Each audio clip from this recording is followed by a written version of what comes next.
everyone, and welcome to Beginnings, the show that asks, where do creative people come from? My name is Andy. I'm the host of the show and a writer and performer based in Los Angeles. Let's not talk about this week. Let's instead get right into today's guest. Today's guest, wonderful, wonderful person, Ryan North. If you don't know who Ryan is, why don't I read you his bio right now? Originally from Osgood, Ontario, comics writer Ryan North was on a path to a career in computational linguistics before a small webcomic he started, Dinosaur Comics, launched him in a somewhat different direction. Since then, he's become a New York Times best-selling and Eisner Award-winning writer whose work includes the nonfiction book How to Invent Everything, the semi-fictional graphic novel adaptation of Kurt Vonnegut's Slaughterhouse-5, and the so-far fictional Unbeatable Squirrel Girl comic and podcast for Marvel. He's also written Adventure Time, Jughead, The Midas Flesh, and many other comics as well.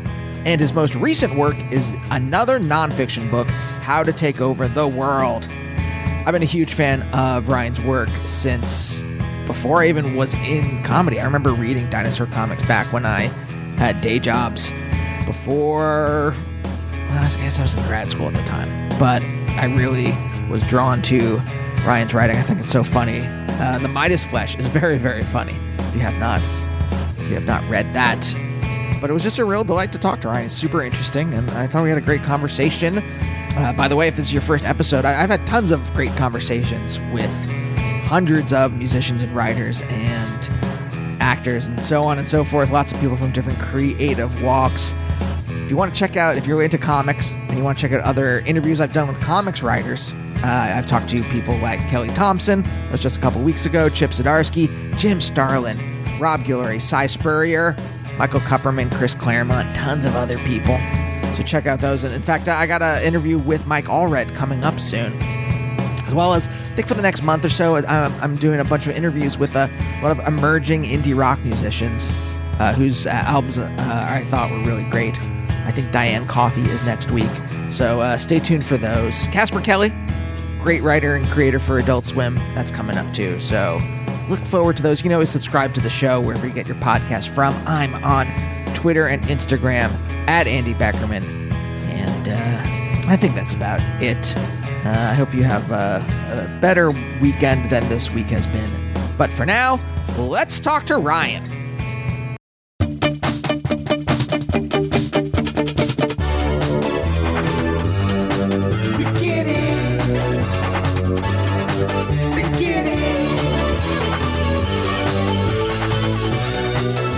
There are strange things done in the midnight sun by the men who moil for gold. The Arctic trails have their secret tales that would make your blood run cold. The Northern Lights have seen queer sights, but the queerest they ever did see was the night of the marriage of Lake LaBarge that cremated Sam McGee. Now, Sam McGee was from Tennessee, where the cotton blooms and blows, and why he left his home down south to dig for gold, God only knows. I'll stop there. What's that from? That's The Cremation of Sam McGee by Robert Service, a Canadian poet. About Tennessee? Why not about Alberta? Well, he was born in Tennessee, and he came up north to dig for gold, and then he freezes to death and demands that his companion cremate him so he won't be so cold. And the punchline of the poem is he finds this old ship, and he stocks it with coal, and he throws the body in, and he walks away because he couldn't stand the smell and the sizzling. And he comes back hours later and opens up the door to this boiler, and Sam is alive and well in there saying, "Oh, it's fine. I'm finally warm. Close the door." It's a poem we memorized in school. Useful for sound checks. Wait, you memorized in school. What was your schooling like? I'm assuming this is grade school? The Creation of Sam McGee probably wasn't grade school because of the dead bodies and cremation. I think it was more like middle school. But and I'm not sure we had to memorize it. I think that may have been a thing I just did for myself. I mean, like, why would you memorize it? Like, you liked the poem a lot, or you were a good student? I liked the poem, but it's funny. This sort of leads into work because I did To Be or Not to Be, my Choosable Path adventure book, because I was listening to the radio and there was this actor talking about how when he was younger, you used to go to auditions and perform something you'd memorize or poetry you'd memorize. And now they want you to actually do their play, and no one memorizes poetry anymore. And I was like, well, what do I have memorized? I got a bit of Gracious Sam McGee, and I've got Hamlet's To Be or Not to Be speech, a little of that. And that's kind of structured like a choice, like a choose your own adventure book. Oh my God, I could do a choose your own adventure version of Hamlet, and just ran with that idea. So it has its origins in memorizing poetry, at least obliquely. Yeah. I think maybe the only things I have memorized still are phone numbers and just my wife's phone number. I don't have that. And I always have to ask. You don't have my wife's phone number? I don't have two wives' phone numbers. And my parents' house number. Definitely not their cell phone numbers, but I do have the house number memorized. But like I have a bad memory. I have a good memory for faces and for feelings. Like I remember how movies make me feel, but I can't remember. It's very bad for like when I would do improv and I was supposed to like be able to call up some like quote from something or whatever or not in the middle of a scene, and I would like just like be sweating and be like, oh, I'm missing whatever the reference is, as opposed to just being like, well, this is improv, you should just say whatever, say whatever, and it should be, they should be able to pick up that and it'll be more fun. But like because I have such a bad memory for like actual phrases, so outside of poetry, do you have a good memory for like phrases, for words, for quotes? Like I never understand writers that write like epigraphs. Is that at the beginning of their work? Because I'm like, how did you remember that from that book you read? Oh, you search for epigraphs. You go to epigraph databases and say, what's a good quote? Give me something that applies. And then everyone will think I'm really smart.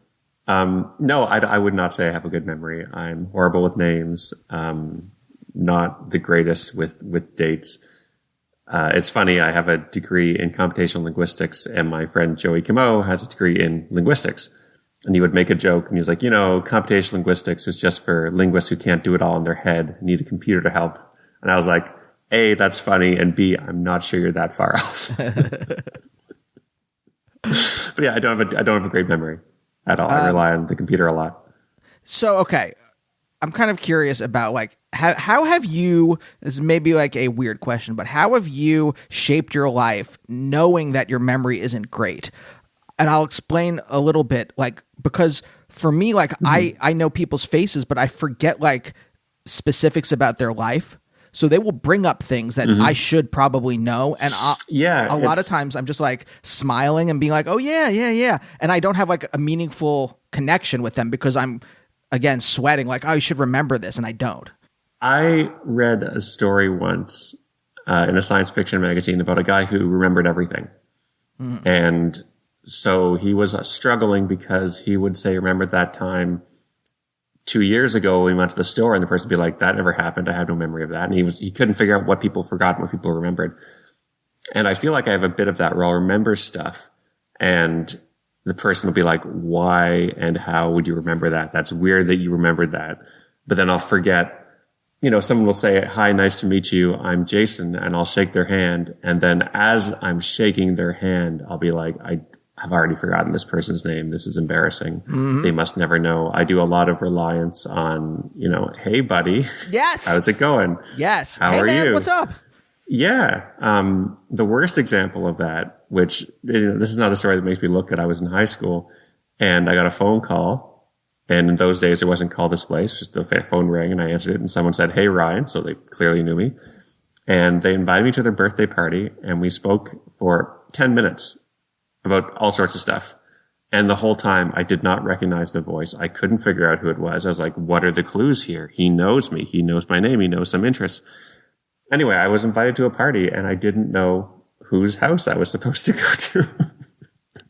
So I did not show up at that party. And then the next Monday, the guy was like, why weren't you at my party? I was like, oh, yes, I'm sorry, I couldn't make it. You, who I now recognize the voice of. Was there any attempt to do detective work? Like ask other friends about like, hey, are you going to that party? No, I never got that close to like sitcom level hijinks of, a small misunderstanding that snowballs out of control. I try to avoid that. So I just simply decided I guess I'm not going, unless someone says, are you going to so-and-so's party? And I can go, oh, right, that person. Then I'm not going to the party. I lived in a small village outside the city. I didn't have a car at the time. I likely was not going to the party anyway. Mm-hmm. So it didn't feel like that much of a loss. Mm-hmm. Now, is that like you just not like asking the person who this is? Is that out of embarrassment? Yeah. Oh my God. Can you imagine if you call someone up and say, would you come to my birthday party? And they say, sure. By the way, who is this? That's devastating. That would, the issue, the reason this is so awkward is that by admitting your failure to remember their name, which is your fault, it is impossible not to read that as something that would harm them, that insults them, that says you're not worth remembering. And so in order to avoid doing harm, you can never admit your flaw here. It is a perfect trap of shame and manners that cannot be avoided. I love that phrasing. Now, is this something that has continued throughout your life? Are you now, today in 2022, still like, I won't, out of, what was the combination of shame and manners, right? Shame and manners. Yeah. Will you not, if someone called and you didn't like instantly recognize their voice and they just started talking to you, would you be like, wait, who is this? Well, the technology has helped me here, right? Because we have call display and we're on a Zoom conversation and I can see, oh, well, this is a great conversation, Andy, because your name is displayed right there. Mm-hmm. And I remember, when Google was trying to make Google Glass happen and Facebook doing the same thing. And I was thinking, there's so many downsides to this for privacy and for everything. But I have also fantasized since being a kid of having computer glasses that I walk into a party and it says, this is Andy. This is how you know him. Uh-huh. Here's what you've done together. And here's an anecdote that you've shared together. And he's also heard these stories of yours, so you won't repeat yourself. You can avoid repeating yourself by telling him these stories. And like all that sort of stuff it's absolutely a crutch. And it's not something that's necessary because I can avoid it through all these skills I've learned, but it would be nice. Mm-hmm. For all the dystopian downsides of always on surveillance, it sure would be nice to know everyone's name all the time. Right. So you want Terminator vision. You want the little, yeah. Yeah, your name, your address, your weaknesses, all that stuff. I want to go back a little bit. Computational linguistics. Mm-hmm. What is it exactly? So computational linguistics is a field of AI concerned with getting computers to speak natural languages. So when you speak to Siri, that program turns your voice into text, which is a computational linguistics trick, tries to figure out what you're saying, which is computational linguistics, does what you asked, which is something else, and then builds a text response, which is computational linguistics, and then turns that into a speech, which is, again, computational linguistics. So it's a lot of interesting unsolved problems. I say unsolved because obviously you can talk to your phone today, but it's also obviously not great. It misunderstands. It goes in these weird blind alleys. And the thing that attracted me to computational linguistics was the same thing that attracted me to comics, which I feel that they're both fields where you can do really interesting work and it's not entirely clear where the borders are or what's possible and what's not. And I always draw the comparison with novels where, novels have been around for hundreds of years and the criteria for a great novel is it's a really powerful piece of art, but it does something with the medium that hasn't been done before.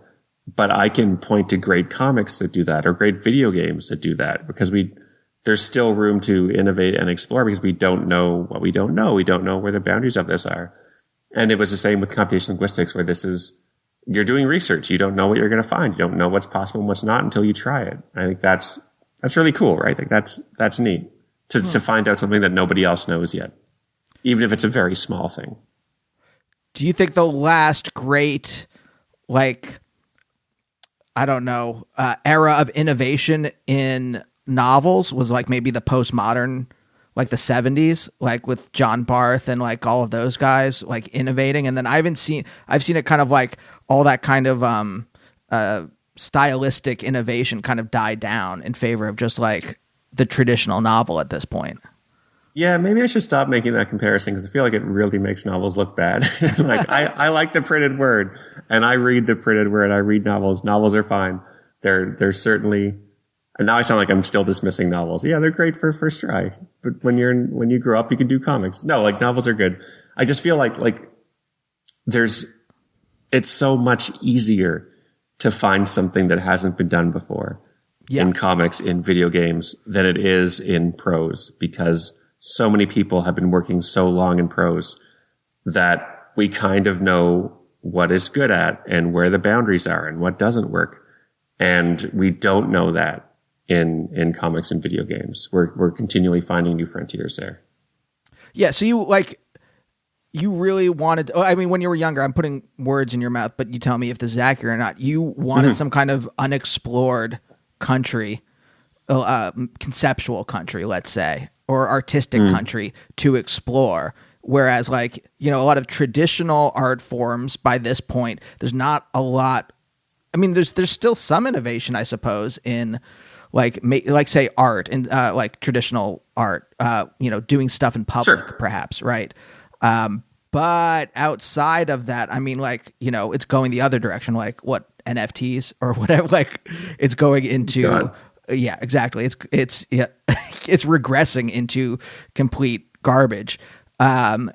Whereas, comics and video games are both somewhat young as an art form. And in fact, only recently probably have started to be thought of as an art form. Yeah.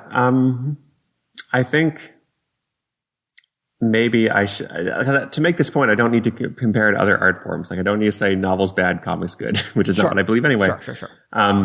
But I feel like you're right when you say what attracted me to it was the sense of originality. I have this weird, I'm not sure how to describe it, brainworm around originality, where I'll give you an example. Dinosaur Comics. It's the comic I first did. It's the same 6 panels every day, different words. I've been doing it for almost 20 years.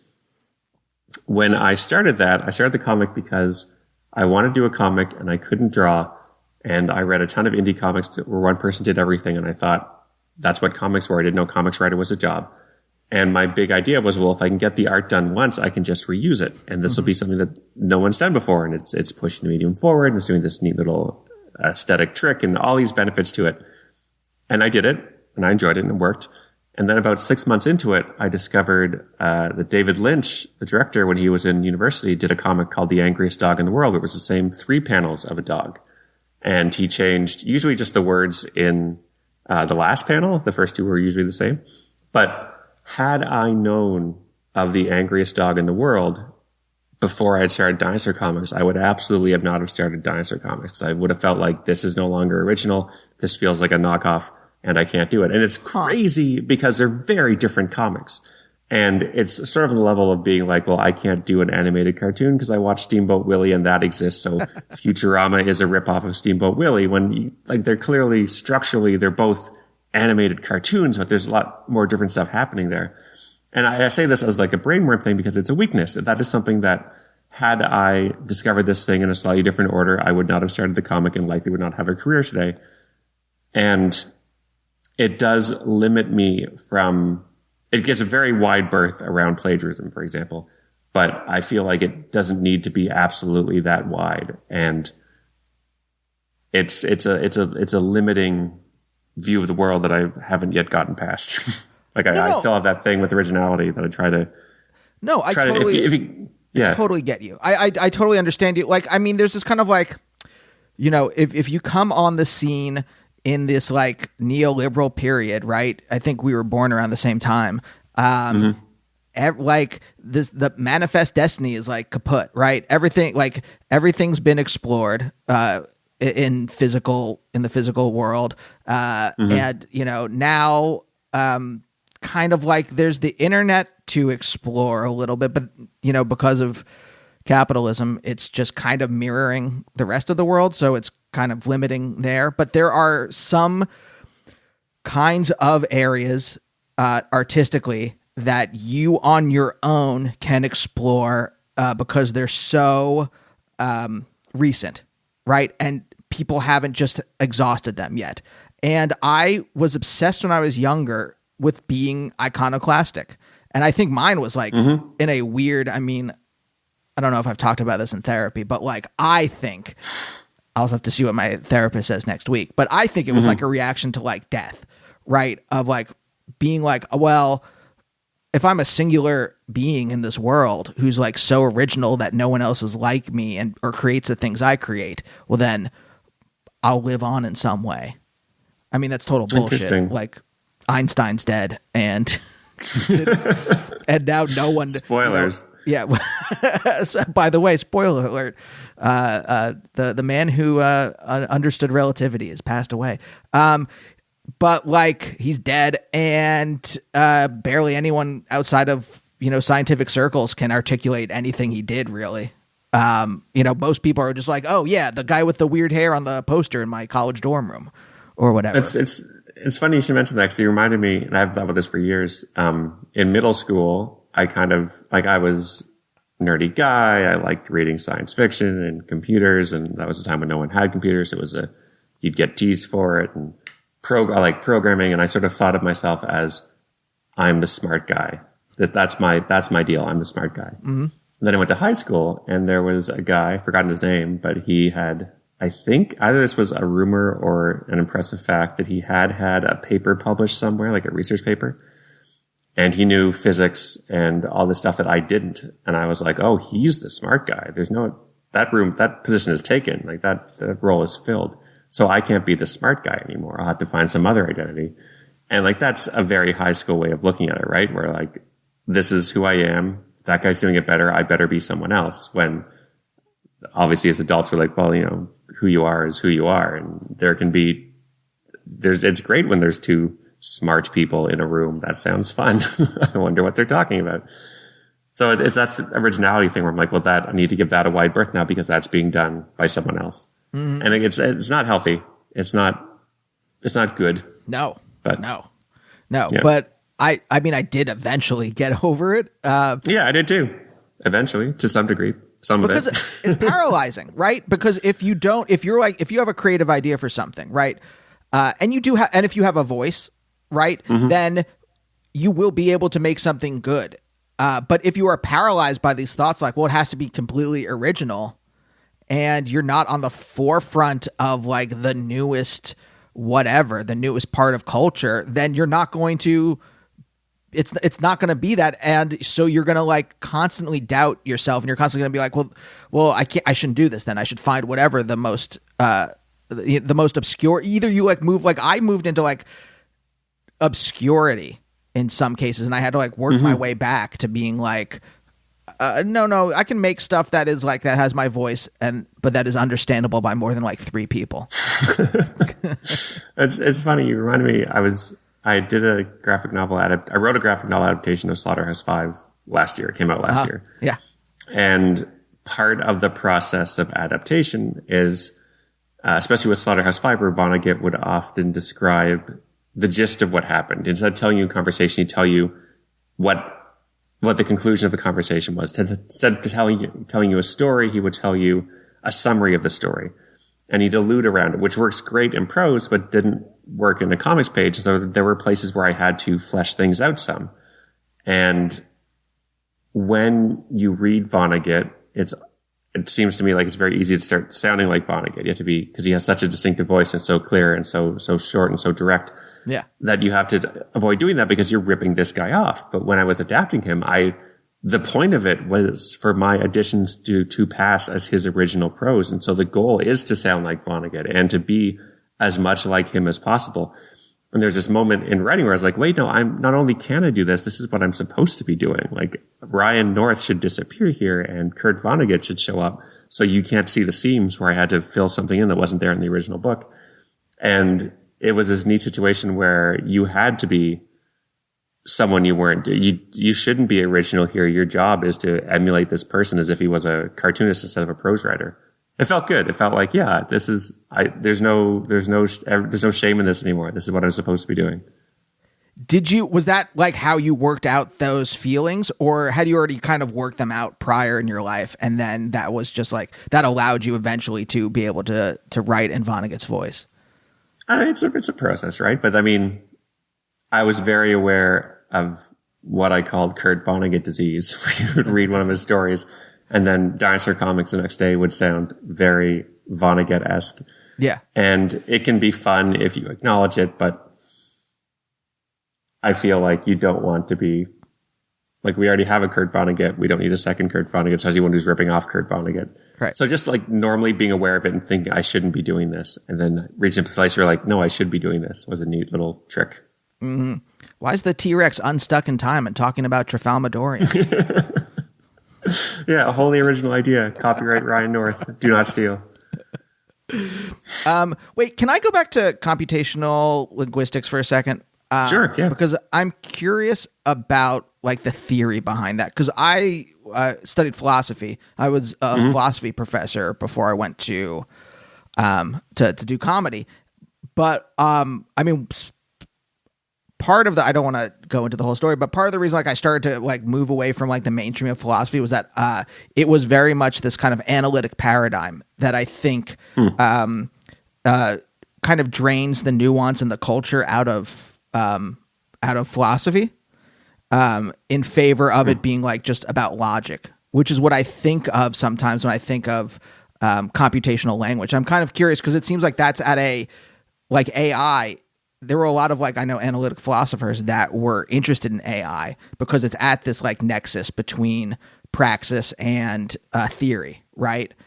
And I'm kind of curious about like, what was the theory that you were operating under when you were doing computational linguistics?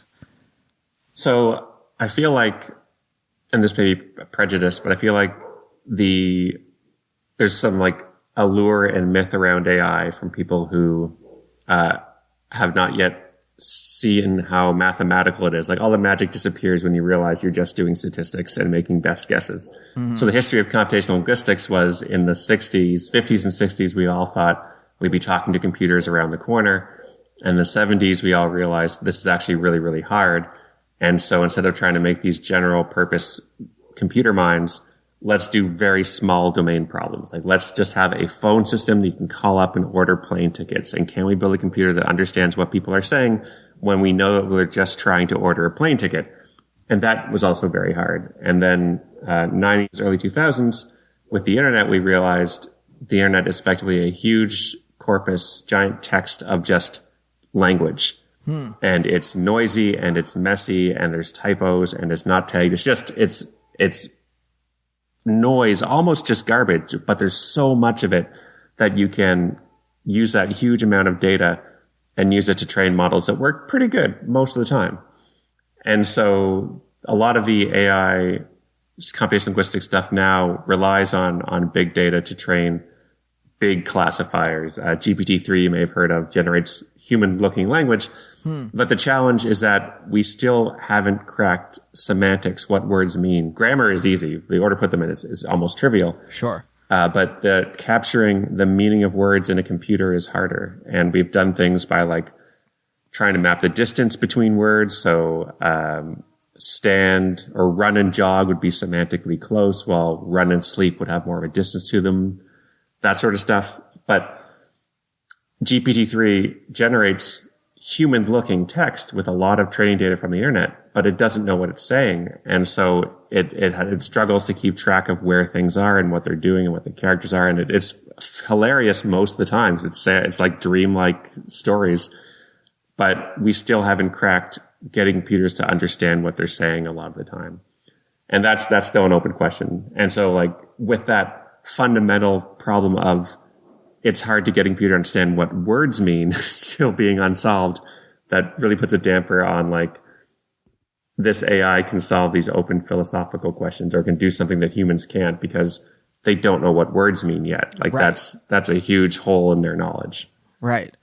I mean, my criticisms of the analytics was always that when you divorce language from culture, you can't like to be a language user, like a human language user, you are brought up in a culture that uses the language, and you learn how to navigate that culture with that language, and it has a symbolic dimension to it that that when you drain out the culture and you drain out the symbolism, you're just left with this logic, like you were saying, like this kind of like we can get the computer to do X, Y, or Z, but we can't. But it can't understand what X, Y, or Z means or anything like that. And do you think that, or is there any kind of attempt to try to acculturate whatever that would mean, an AI, or to try to train an AI in understanding the symbolic dimension of language? Absolutely. Absolutely. Sorry to interrupt you. No. It is. When I was in grad school, one of my supervisors there, I believe it was Graham Hurst, was working on trying to capture the nuance of word selection, which can be very cultural. Because if I say, Andy, you made a mistake yesterday, I could also say, Andy, you erred yesterday, or Andy, you blundered yesterday, or Andy, you made a blooper yesterday. And the subtle nuances, the shades of meaning between error, erred, blunder, blooper, there are circumstances in which those would be much more hurtful or much more easily dismissed. And it depends on the culture you're in. It depends on how a blooper sounds to me like, it was a mistake, but it was kind of funny and there's no harm done. Well, a blunder sounds like a huge error. But if you look, often when you look at, or like, Andy, you shit the bed. Yeah, clearly we have to be pretty friendly for you to use that phrase, but that's just like expressing one sentiment of how big of a mistake you made. And there's so many shades of meaning that depend on our relationship and what I want to convey and the culture we're in and how significant that mistake is weighted as, that you can do all this work on just one construction. Because the word choice matters. And if I call you a friend or a pal, there are circumstances in which I might call you a pal and you'd be insulted because you're like, I thought we were friends. Now you're just saying I'm a pal. Well, in other circumstances, you would treat them as synonyms, and it wouldn't matter at all because we're so confident in our relationship that, we're friends, we're pals, no big deal. Like it's so subtle and it carries so much weight. And right now, our best answer is to use statistics and guess that 89% of the time, PAL is fine. So we'll just put all our chips on PAL, and hopefully the person listening to this computer won't get offended by them. Like it's a guess. Statistics is a guess, and it can be a likely guess. And usually what you see is you can get 80% of the way there pretty easily. But then getting that last 20% is really, really hard because you've traveled all the way that statistics is going to take you. And now you have to do the hard work of figuring out these shades of meaning and these subtle nuances that we don't even think about when we're generating language, but we need to if we're trying to teach a computer how to do it. Right. Because you can also like, get the hell out of here, pal. Like it can be the end of something like that. Yeah, you can. There's a mean use of pal. This is going back a little bit, but when you were in school and there was you encountered this smarter guy. Was it a conscious choice to like move away from to try to like figure out your identity, or was it kind of just like an animal instinct of just like, oh, I'm gonna like explore some other area of like where I can find my identity? I'd like to say it was the latter because that sounds like a better put together person, but it was 100% conscious. Like I grew up in a rural village, and my high school was about half an hour away direct, but the bus I took did all the boonies. And so I had an hour and a half bus ride every day to and from school. So 3 hours a day. No, I was on a bus, just me, with my thoughts. So that gave me lots of time at the end of each school day to think about my life and my choices. And it was absolutely conscious, like spending an hour and a half just staring ahead, being like, well, this guy's smart, so I can't be the smart guy. What else is there? No. Were you an anxious kid? Because that's like having all that time to think makes me think it would have made me even more anxious than I already am. I don't know. I don't know. It's hard to tell because that wasn't really the language at the time. No one spoke of anxiety or things like that. I think they would have said I was thoughtful. Maybe. Who's to say? I mean, I guess I am. Yeah, what I'm going to say is like internally, was it like a kind of like, was it more neurotic or was it more like contemplative? I think it was more almost logical, right? So this position is taken. What else am I good at? Who do I want to be? I remember there was a week later on. This is, high school's 5 years. I forget what year it was, but I, like most funny people, fun to talk with, make jokes. Anyway, I think it was 2, maybe 3 days in a row where it felt like every joke I made in conversation didn't land and they were just not funny. And I was like, oh my God, like I thought I was funny, but maybe I'm not. What am I if that's not there? So I don't know if that's neurotic or just, you take a string of random data and you try to find a pattern in it. Which just saying that way again sounds neurotic. So who knows? Your dad was an engineer, right? Yeah, electrical. Was your household logical too? Was your household emotional at all? Was it a mix? It would be a mix. Yeah, it wasn't. I don't feel like we were a house of robots, but I do remember watching something like Star Trek when I was 8 or 9 and seeing Spock. And in that episode, they didn't say he was half Vulcan, so I just assumed he was full Vulcan, and Vulcans are logical. And I was like, that seems like a pretty good way to do things, right? I could be a Spock. I could try that. Of course, it doesn't work. And you realize like a lot of Star Trek is talking about how you need emotions, but that nuance was lost on me as an 8-year-old who just like thought he found a cheat code for life. I talked to Martha Wells, who's a sci-fi author, a bunch of episodes ago, and she wrote these great books, which are basically about like a robot, like learning about its emotions. Like it gains sentience, I guess, and it starts learning about like what it means to be human. And it resonated with me because when I was a kid, I remember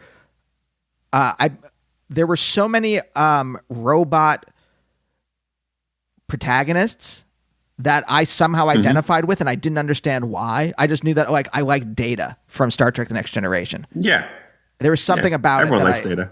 Yeah, but like specifically, like he's like trying to figure out what emotions are, and somehow that resonated with me when I was a kid, without me like being able to articulate that exactly, and only as an adult who seems like more of a complete human now was I able to like, oh, that's why I liked, or why I liked Warlock from the New Mutants or something like that, where I'm just like, oh, okay, these are creatures that are trying to figure out what it is, what all this stuff is. Because it's not that my family was unemotional, but just not, we didn't articulate what any of those things meant. We didn't like hold I felt like, I feel like when I was a kid, I was like alienated from my emotions. Like they were happening, but I just wasn't like swimming in them, if that makes sense. Yeah, it makes me wish I could remember it more because what you're saying made sense to me, but I don't have any memories of something I can point to or be like, yes, I also had that experience. I just remember, I read a lot of Isaac Asimov stories, and he's a golden age sci-fi writer. And a classic Isaac Asimov story is 2 relatively interchangeable scientists with very thin, paper-thin characterizations sit around and discuss an interesting science puzzle. And usually there's a robot involved. And like, I still love those stories. I think they're great. I remember being in like a writer's craft school in high school, and they're talking about writer's craft class in high school. And they're talking about, how stories are about characters, and you can't have a story without characters. And I was like, I just read, the Foundation trilogy and it's mostly just events and people very logically discussing problems and figuring out how to solve them. And there's technically characters in that book, but they're more like names. Like Harry Sheldon is a name in that book, but he doesn't really, I'm not sure what his interior life is like. And I liked the idea that you could tell stories that were just cool puzzles, cool science things, robot stories. And you didn't need characters. You didn't need emotion. You just had really cool stuff that happened, a pure plot. It's neat. It's neat that you can do that. Now, as a adult, I see that, yes, you know, I still love my pure plot. When I'm writing a story, I always start with the plot, but having characters does really spice it up some. That's funny because I do it, I think a lot of the opposite, where I'm writing characters first and I'm kind of like figuring out what would they really do. Like I have a plot, obviously, Really? but it's a lot of like, well, what would they do next? And then I learned this. I wrote a movie last year for the first time, and like the first draft, I like sent it to the director, and he's like, "This is good," but like, kind of doesn't like stuff doesn't happen. Like when you get to the second act, it's just kind of like the characters do. Like the characters are doing logically what those characters would do. And then I learned that there has to the world has to. You can have those characters do stuff, but then the world has to do stuff too. That's funny because I had the exact opposite experience when I sent in my first pitch for Squirrel Girl to Marvel, and my editor wrote back and he was like, you know, this is great. There's a great plot. And you've got this Squirrel Girl character whose name is on the cover, so that's good. But is there anyone else in her world? Do we have a supporting cast? Who does she talk to? Who are her friends? And I was like, oh, right. Yes, we need more than one character. We need to have someone she can talk to. I should do this because that's what a professional writer would do. But like I had sent in a whole pitch that was about Squirrel Girl and did not have her world at all. It was just her fighting Galactus. No one else. I had what you needed for the plot to go forward, but nothing else with the character. It's crazy because over the course of writing that book, we made more characters, and I really love her supporting cast now. But making those characters up, kind of sometimes felt like pulling teeth because you're like, I don't know who's the character. What do they want? I don't know, man. What if they were trapped in space and there was a robot? Now we've got a story. We've got some plot. But yeah, I don't like the character part of characters. I mean, I like it. It's just, it's the hardest part of writing for me, especially blank slate, trying to make up a person. Ugh, too much work. I just take someone I know already and kind of just like alter a couple things. So that that's what I did the same thing for Nancy and Squirrel Girl. She was based off my friend Lucy in real life. And I asked her, I said, do you mind if I use it for Squirrel Girl? And here's a pro tip. When you do that, don't say, do you mind if I use you for this character? You say, do you mind if I use you for inspiration for this character? Because I found a few issues in, she would be like, so Nancy did this. Is that something you think I would do? It became like this lens on our relationship. And I told her, no, that's not it. But yeah, absolutely. I use friends for inspiration, at least as starting points. This is who this person would do in this situation. The more you write a character, the more they grow and become their own thing. And that feels like it happens for free. And I enjoy that part because I don't have to work at it. But that initial thing, even just like, what part of my friend am I choosing for this character? Where do I start? That's hard for me. Other people, you do it easy. Must be nice. Ryan, can I throw something at you and see if this makes sense? Okay. When I was asking you about like the emotional makeup of your household, you're like, oh, I can't really remember it exactly. I had the same trouble up until I went into therapy, like 9 years ago, I guess now. I realized because I was so alienated from my emotions that like my brain is better at like remembering like I can remember times when I was like really angry or like really like heartbroken or something, like a girlfriend had just broken up with me or something like that. Mm-hmm. But like a lot of other stuff just kind of like fades into the background of my brain. But once I started to kind of like really interact with my emotions, then like my memory got a lot better for like events and things like that. I'm curious if like maybe does that make sense at all? I mean, that feels like a question with a trap door in it. I don't mean it. I don't mean there to be any trap door. This is not Mr. Burns's office. Yeah. I don't know. I remember, and this is sort of tangential to what you asked, but I remember there was a story in the news maybe a decade ago where this kid was playing Xbox too much and his parents had enough and they took away his Xbox and the kid was really mad and ran off. And then they found him a couple days later and he was surviving on his own in the woods and he had died. He'd passed away. He'd been injured and it was an accident. And the parents felt horribly guilty. And there was all this stuff in the media of like, you know, this kid, like he ran away because of an Xbox. That's crazy. That makes no sense. Why would he do this? This kid had some problems. But I remember being a kid on the Duke Nukem 3D, which was a first person shooter game. I remember. And there were these things called ladders where you would fight, you'd play a match against someone else. And if you won, you moved up the ladder. And if you lost, you moved down the ladder. And the rule of the ladder was you had to play at least a game every 3 days or you'd be booted and all your activity would be erased because it was that hardcore about it. And I was that hardcore about it. And I would be playing these matches all the time. And, had someone taken away my computer at that point, I would have been very distraught because this was a big deal. And you put so much time and effort into climbing this ladder. And the way it ended for me was I watched not a video because we didn't have the bandwidth for those back then, but it was a recording of the inputs of two people playing, the top two people playing. And it was like watching two Terminators fight each other. Like they were perfect. They were avoiding these rocket propelled grenades in close combat. It was crazy. I was number 50, which I thought was really impressive on the ladder. And these were 1 and 2. And the gap between number 50 and number 1 and 2 was so great that I had this moment of being like, I'm never going to be that good. Like, I don't have the time to be that good. They're crazy. And I was so disappointed, depressed, whatever, after seeing that clip that I didn't play for 3 days and got booted. And I was like, well, that's fine. I feel like that I'm done. So all this to say, like there were definitely moments where I would be really invested in something that in the large scheme of things doesn't really matter, but you're a kid and that's what you do get invested in.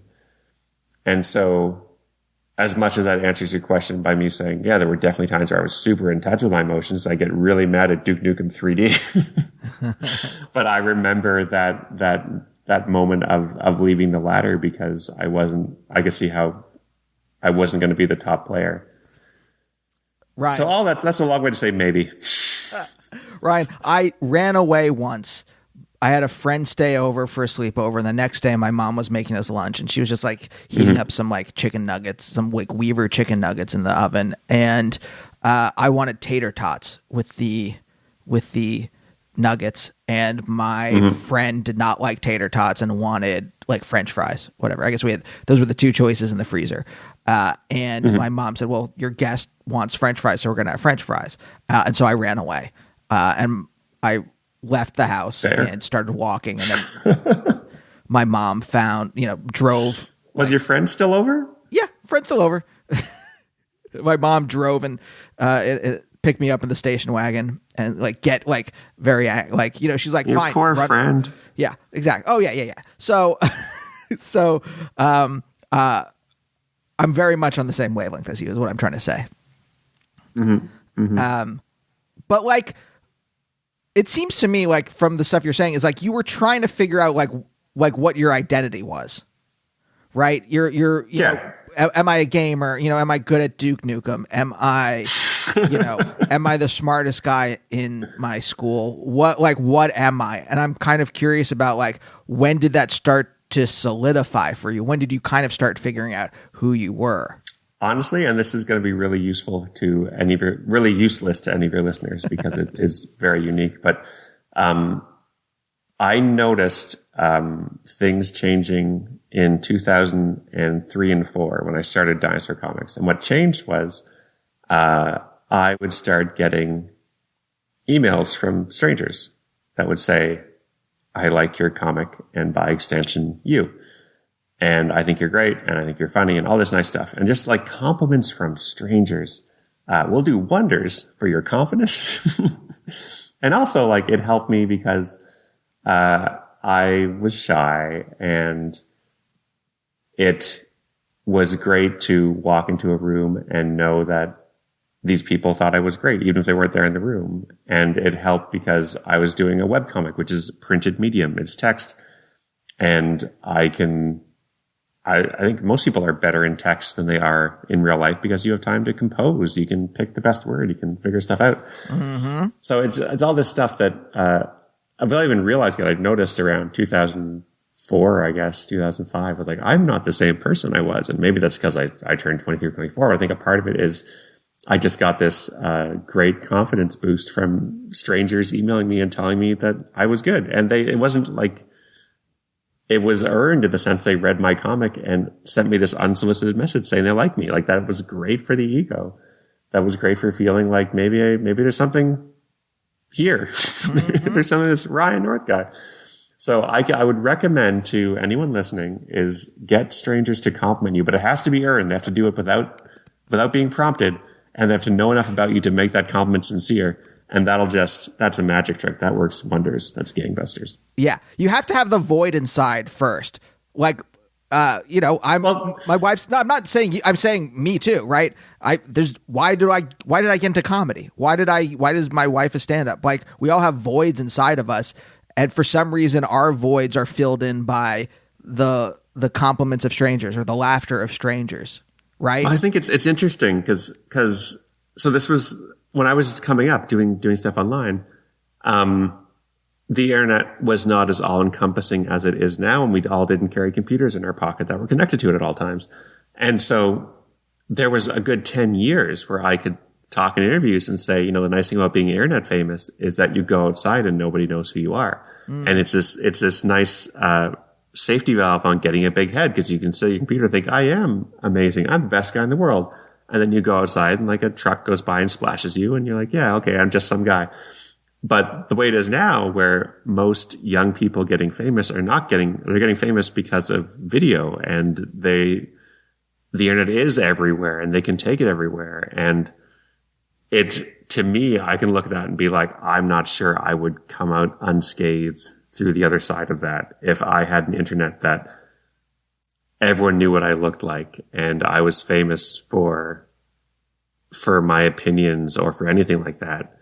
I don't think I'd be a healthy, well-adjusted person on the other side, because there's no escaping it. You'd always be on. You'd always know that you could go outside and someone might film you and put that online. Like, it's a different universe. And I really benefited from that, like I said, a safety valve of being just some guy most of the time. I mean, what was Osgood like when you were growing up? It's funny. I looked at his Wikipedia page recently, and it's like, oh, we were referenced in a movie for having an airport that we don't have, and that's our claim to fame. Like, that's a notable thing on this village. It's a small village. I liked it.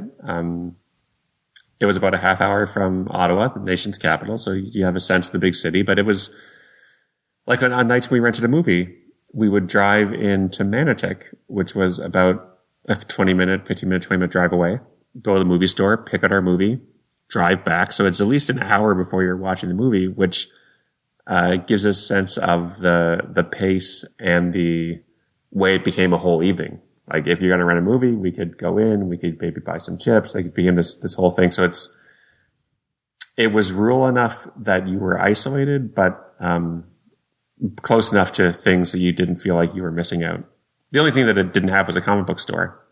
And so I always knew that I didn't always know, but I had this sort of vague, unformed interest in comics you get through cultural osmosis. Like, I liked Batman and Wonder Woman because I'd seen not even movies, but I guess TV shows about them. And I remember one Christmas, I got a Wonder Woman comic in my stocking from Santa. And it was part like 3 of 7 and completely inscrutable, but still fascinating, right? It's still neat. Comics are inherently neat. And so there was no way to get comics. There weren't any BBSs that had comics. There was no comic store, except for one in Ottawa that was half an hour away. And so the first comics I bought was when I graduated high school, got a job that summer, had a car, and with my first paycheck, I just walked to the comic store and picked books at random. So I was like, I don't know what's good. I just think I might like this. And I still got that sense a little bit walking into the comic book store. There's some great ones, but there's also some bad ones where you get the sense of like walking into a mechanic. When I walk into a mechanic store, I'm like, I don't know what I don't know. I don't know anything. Please fix car. Car doesn't go. Please make car go. And I felt that walking into a comic book store where like, I don't know anything. If someone asked, what are you looking for? I would not be able to answer. Just like, I don't know. I'm curious about comics. I would like to buy some comical books, please. I want some funnies, Sunday funnies. Yeah. What do you have for funny books? And the late 90s. Great time to get into like mainstream comic books too. Well, it's great. The comic store in Ottawa, the one I went to, it shared a wall with a porn store, and their doors were side by side. And there'd be times where you'd walk in and you'd be like, okay, so the left-hand door has a picture of She-Hulk in a bikini, and the right-hand door has a picture of a woman in a bikini, but her skin's not green. So I think I want the left-hand door. Not the most welcoming spaces. Yeah. But no, I remember the same, like, the local department store, Boscov's, in the toy section would have like bags of like random DC comics. This is like in the mid 80s. And you know, you could get like 3 comics for like $1 or something. And they're totally out of order. Like they're just totally random. And so I would just like, and that's how I got introduced to comics in the first place. Just like you're thrown into a story that has like 100 issues before it. You don't have any issue after it. So you just have this like one installment of a longer story. And you're like, oh, this seems cool. Even not understanding any of it. I guess it's a real kind of postmodern introduction to comic books. Yeah, it was a rare moment in time, right? Because you also couldn't learn anything beyond just like asking other kids. I remember EC had an event. My brother also got into comics, and he had got some from a friend of his. And it was a DC event, I think it was called Eclipso, where there was a villain named, I believe, Eclipso, that would turn you into a bad version of yourself. You become eclipsed. And so there was like a bad, evil Superman and Wonder Woman, Batman running around. And since I had never seen that in any of the random issues I'd come across, I was like, this is wild. DC is making a bad Superman and a bad Batman. This has never been done before. This is crazy. Like the stakes could not be higher. And then as you grow up, you realize that they've absolutely had superheroes fighting bad versions of themselves before. Like everyone's done it because it's great. And you can't really capture that sense of this is unprecedented and this will change everything again. But you're kind of always chasing that. Oh yeah. There's the Return of Optimus Prime cartoon for Transformers. I don't know if you ever watched it, but there's a hate virus and it turns everyone bad. And everyone just the Autobots that get it start fighting each other, and the Decepticons and all humans and aliens and everyone starts fighting each other. And only Optimus Prime can save everyone. That sounds great. That stuck with me. And then when I started to read X-Men, it was like around the time that Chris Claremont was doing the whole Muir Island saga, in which the Shadow King was making people bad. And so everyone had to fight each other. And so like those tropes are so like embedded in my psyche from my childhood that I can't help but be excited when I see them, even as an adult, and even knowing that like every comic book has done some version of that at some time. Yeah, no, it's great because you're 100% bought in. I remember Nightfall for Batman, when Batman broke his back or got his back broken. And then you had an earthquake hit Gotham City, and the U.S. government seals off Gotham City for a year because it's just like, this is too much work. We're done with it. Gotham's horrible. Now, years later, you're like, okay, that was DC's summer event. I get it. But at the time, it felt like this is wild and this has never been done. And who knows where this is going to go. And this changes everything. And there's a new Batman now, and he's got spikes. Like it just felt like you never get that level of buy-in again, except when you're a kid, because you feel like you don't know where the walls are. I remember, this is taking back to video games, but the same sort of thing. There was a rumor that when you had Nintendo, if you got the Game Genie, there was a code that let you jump over the flagpole, which there is.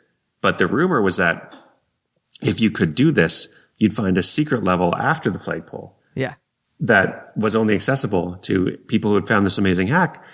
And as an adult, you're like, that's that makes no sense. Why would Nintendo do a whole level that no one's ever going to see unless someone makes a third-party piece of hardware to break into it? But at the time, it made total sense. Like, yeah, of course they do that. It's a secret, and the world's full of secrets. And I'm going to buy a Game Genie and find the secret level of Mario. And then you jump over the flagpole, and there's nothing there. It's just empty level because, of course, that's what it is. But when you're a kid, you believe that it makes sense there'd be a secret level, and that you're entirely sold. Like, this is absolutely makes sense, and I can't wait to see what happens next. How did you get into doing computational linguistics? Like, what was the path that led you to be like, I want to do this for a career? So I applied to grad school and undergrad, and it was one of the few cases in my life where I made a conscious decision to listen to my elders. I went to my grandparents, and people I respected, and said, I'm about to graduate undergrad. Should I apply to grad school? And they, to a person, said yes. I was like, all right, I'll do it. And so I applied and got into U of T, which was great because at the time, anyone in the computer science program got a full scholarship. So my choice was, it sounds great to be like, oh, I was accepted on full scholarship, but like everyone got the full scholarship. And so the choice was, do I graduate and get a job or graduate and get this free education? So I did that. But you had to apply and say what you're interested in. And I actually applied for distributed computing, networking. So I thought that was cool. But I didn't actually say that's what I wanted to do. I just said maybe that. I checked off a bunch of the boxes of what I was interested in. And so the first week of class, everyone got assigned a supervisor, and me and maybe 8 other students didn't, because they were like, your application did not make it clear what you wanted to do. So take a week, look around, talk to people. By the end of the month, you have to have a focus. So go do that. And I was taking a course in computational linguistics from Dr. Suzanne Stevenson, and I found it fascinating because when you look at the questions of computational linguistics, you're looking at really questions of thought, where how can we encode meaning? How can we teach a computer to speak language? Is it possible to teach a computer to speak language the way babies learn, by showing them scenes and giving them words that attach to that scene, and having them figure out that if you show them a ball and say the word ball, that's called ball, and build a grammar up from that. All this interesting stuff that really relates to humans too. And so I just found it fascinating, which is usually a pretty good indication for maybe I should study this. Right. And Suzanne was nice enough to take me on as a student. But it wasn't like this all-encompassing, I must be a computational linguist. It was, I had a month to figure out what I wanted to do. And this was really cool, and I did it. Huh. I mean, before Dinosaur Comics, did you have any kind of inkling that you might want to be a writer, or you might want to do something creative for a living? Or is it something that kind of just like was an epiphany? Okay, yes. No, it was, I remember in high school, I applied to Carleton, and I was really interested in either doing humanities, writing, or doing computer science. And my girlfriend at the time was going to humanities, and my parents were like, "You're just doing this for your girlfriend." I was like, "No, I really care about it. I think it's really interesting." And what convinced me was my dad saying, "Look, you could study computers and write in your spare time, but I don't think you can write and study computers in your spare time to the same degree." And I was like, you know what? Probably that's true. And also, like, I really find computers fascinating. Like, it wasn't a compromise. It was a choice between two things I wanted to do. So there's no wrong answers. So I went for computers, but I did, and I'm still proud of this, did my electives in such a way that I graduated with a minor in film studies, which is a rare combination, like computer science and minor in film. But I got to write essays and talk about art and all this stuff. So it was something that I knew that I enjoyed, obviously, and that I wanted to pursue to some part of it, to some degree. And then I started Dinosaur Comics in my last year of undergrad as part of a class assignment, and then kept doing it because I enjoyed it.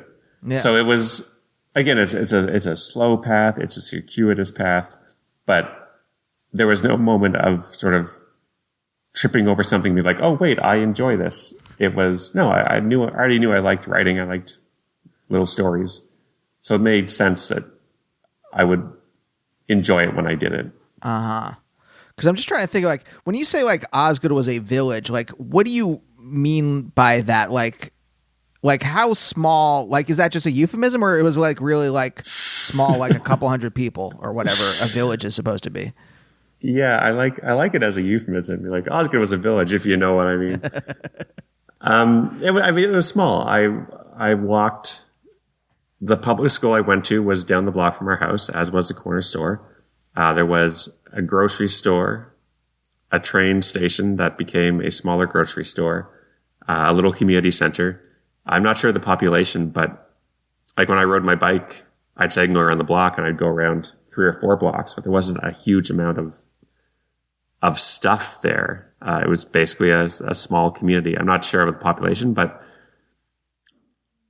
not quite the place where you'd know everyone, but small enough that I'm sure most people who cared would know your business. Mm-hmm. So I think it's a proper village. I'd say it's not a euphemistic village. How did your parents end up there? Are they from Osgood? No, they're from the East Coast, New Brunswick. They met at university, and my dad came to Ottawa for work, and then came to Ottawa for school, rather, and then got a job and stayed for work. And my mom got a job there too. So they sort of kind of randomly, accidentally ended up in Ottawa.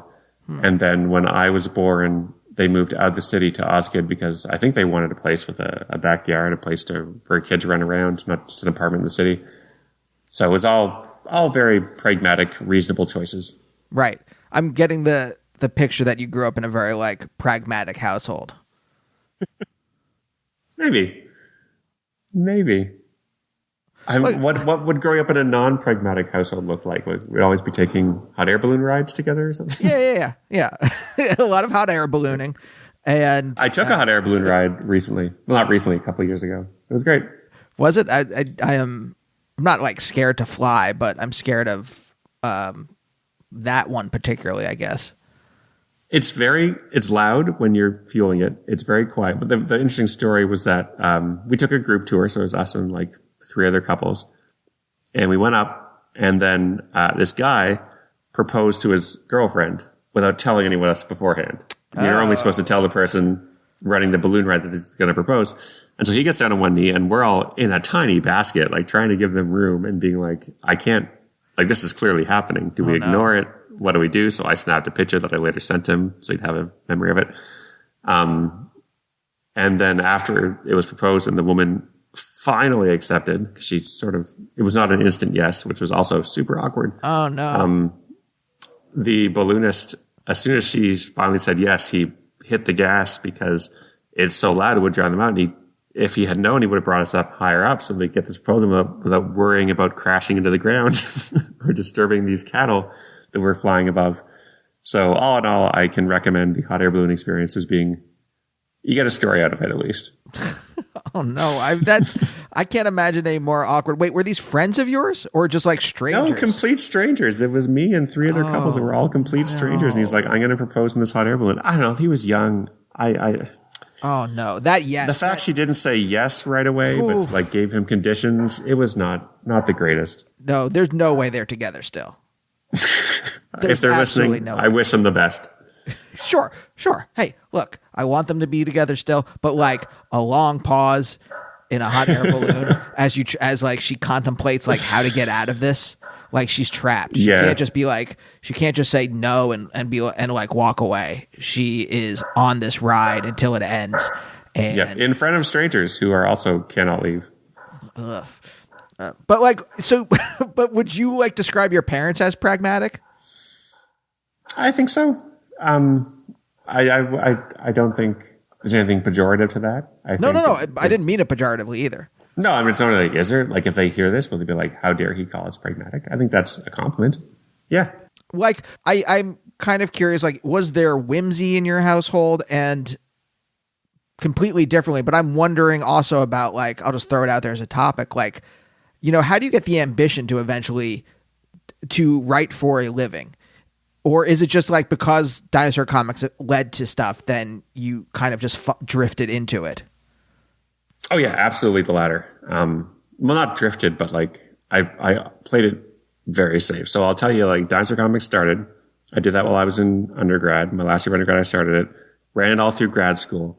And then when I graduated, I had a choice between use my education, get a real job, or do the comic full time, slide into being a full-time cartoonist. And usually it's this big leap of faith people take where they quit their day job and like, I'm going to be a writer. This is who I am.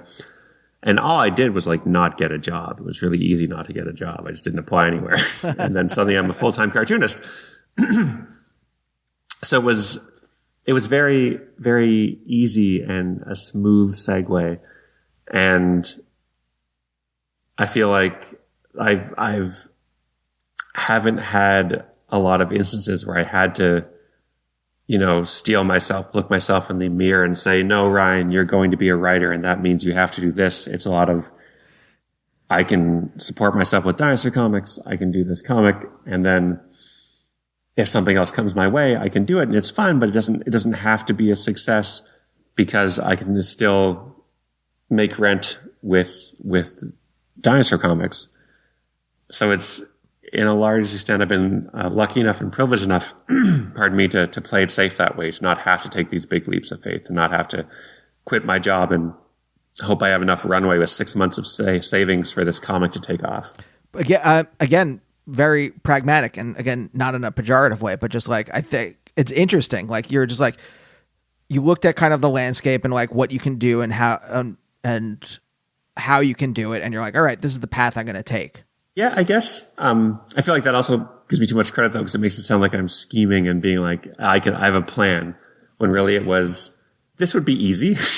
No, yeah, I don't think you're like a cackling villain. You're but I feel like a more prepared person would have like I have friends who have a 5-year career plan. I want to do this, and then in a year I want to do this, and I'll segue from that into this. And I've never had that, and that idea of having a 5-year career plan, I don't like it at all. I bounce off it because it feels like, I want to be open to random chance, and I don't want to be 5 years from now looking at this career plan and being like, oh, I didn't achieve that. I failed in these ways that are only failures because I set myself up for them. Like, I'd much rather look on fortunate, serendipitous things and be happy for them rather than be upset at things that didn't happen. Yeah. I mean, the reason I asked, like, if there was like whimsy in your childhood is because I thought, like, the way I developed, my parents are pretty pragmatic too. And the way I developed was to kind of just be totally opposite and not pragmatic, except like, well, to like kind of find the middle ground between their pragmatism and my just complete lack of, like, my complete desire to not want boundaries. And so I would always like, I mean, that's why I went into philosophy, I think, because I'm like, well, I kind of like it, it's very interesting to me. I like it. And academia seems like a safe place to be in. And I'm still studying like the humanities in some way. Yeah. Until I did take like a leap of faith and just completely broke with them because I couldn't play that game anymore where I was constantly trying to find the middle ground. And I'm curious. I mean, we're right at the very end, but I'm curious if like there were like you just kind of like followed what your parents wanted, or was there ever a break with what they wanted? Yeah, there was absolutely. I mean, my mom was always supportive no matter what. But when I graduated grad school, there was several conversations with my dad along the lines of, you've just completed, if you start from when you first were in school, you've completed at least like 18 years of education. Mm-hmm. It's very expensive, even though you had a scholarship. Like, there's been money invested in this. And you are saying you want to use none of it and write a comic about talking dinosaurs on the internet where you give it away for free and you hope people will buy t-shirts. This is your plan. This is what you want to do with your education. And we had a lot of conversations about that. And that was absolutely, if my dad had his way, I would not have done that. But I think after a couple of years, he saw that, okay, no, like, this is viable. Like, he can support himself with this. And what I love about it, doing writing, is that I do have this education, this kind of esoteric education that is great. Like, I feel like knowledge is an intrinsic good, and it's absolutely helped me in all sorts of things, especially with Squirrel Girl, because I made her a computer science student. And so there's, in the Squirrel Girl Beats Up the Marvel Universe graphic novel, there's one panel where they're doing an assignment. And I was like, I have an assignment in my archives that I can just grab my old answer and put it on that tiny screen in this panel and be like, there you go. That was a lot of work to write that one little panel, but it pays off. And I think like it helps because I know what academia is like, and I have this surprisingly deep knowledge of computational linguistics that you wouldn't expect from a comic book writer necessarily. And it makes it, I feel like it makes me a better writer. Yeah. And I think it absolutely helps you be a better person too, to know something and to have had that experience. Like I don't at all feel like doing a grad degree in computational linguistics and then writing comic books was a waste. I feel like that's awesome. Yeah. Oh, I'm totally with you. Yeah. I feel like that's a cool trick to do. Yeah. Cause I think a lot of people that like go right into doing whatever, whether it's comedy or comics or screenwriting or whatever from college, have absolutely no life experience to draw on when they go to write. Yeah. It can be hard. Like you need to have something in your life that is more unique to you that you can look at and be like, there's a lot of stuff that I can consider and tease apart in my writing here, and not just be like, I was born, I went to school, and now I'm writing stories. Ryan, thank you so much for joining me. This was so great. Yeah, thank you for having me. This is something you don't often get to talk about, and I feel like you've got some really great ways to make people consider stuff they haven't really considered before. Oh, thank you. That's nice of you. Yeah. And we'll see you next time. Bye. Bye, oh, bye, oh, bye, oh, bye, oh, bye, oh, bye, oh, bye, oh, bye, oh, bye, oh, bye.